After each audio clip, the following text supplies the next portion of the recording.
Installez-vous devant votre programme avec le Crédit Mutuel, une banque qui appartient à ses clients.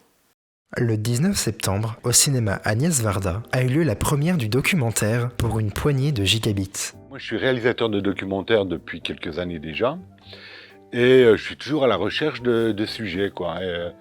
Et j'avais aucune raison de venir dans Lyon pour filmer Scani. Mais j'étais à la recherche de bricoleurs, et entre autres de bricoleurs 2.0. J'étais venu pour un film sur le bricolage, sur les bidouilleurs, de l'Internet. Et je me dis, non, là, il y a autre chose. Là. Non, il y a quelque chose à faire, quoi. C'est une coopérative, il relie les zones blanches.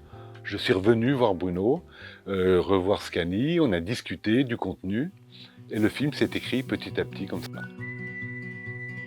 Pour moi, le but le plus important, c'était que d'autres personnes, en regardant ce film, se disent « Ah bah eux, ils y sont arrivés, eux, ils sont pas obligés de passer... Nous, on est en zone blanche, eux, ils y sont plus, quoi.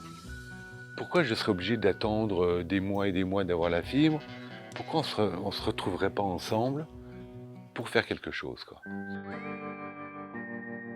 Tiens, il y a peut-être quelque chose à aller voir. Peut-être que nous aussi, on peut faire la même chose chez nous, quoi. Le plus important, c'est que je puisse transmettre le message que eux m'ont offert, quoi.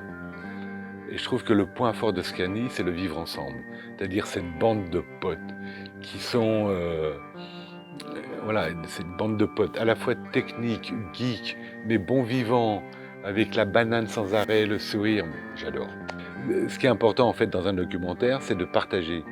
Il y a une dame qui l'a dit dans le film, Internet, c'est le partage des connaissances. Et ce qui est fou, c'est que plus tu partages des connaissances, plus tu les multiplies.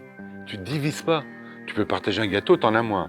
Mais les connaissances, tu les partages et t'en reçois encore plus, quoi. Donc ça, partageons. Je suis hyper content, je pense qu'ils ont aimé, que je n'ai pas trahi leur message. Maintenant, après, ça va passer à la télé et puis on va voir ce que ça donne, quoi. Hein. Mais non, la pression est retombée et je suis content qu'ils soient contents de ce film.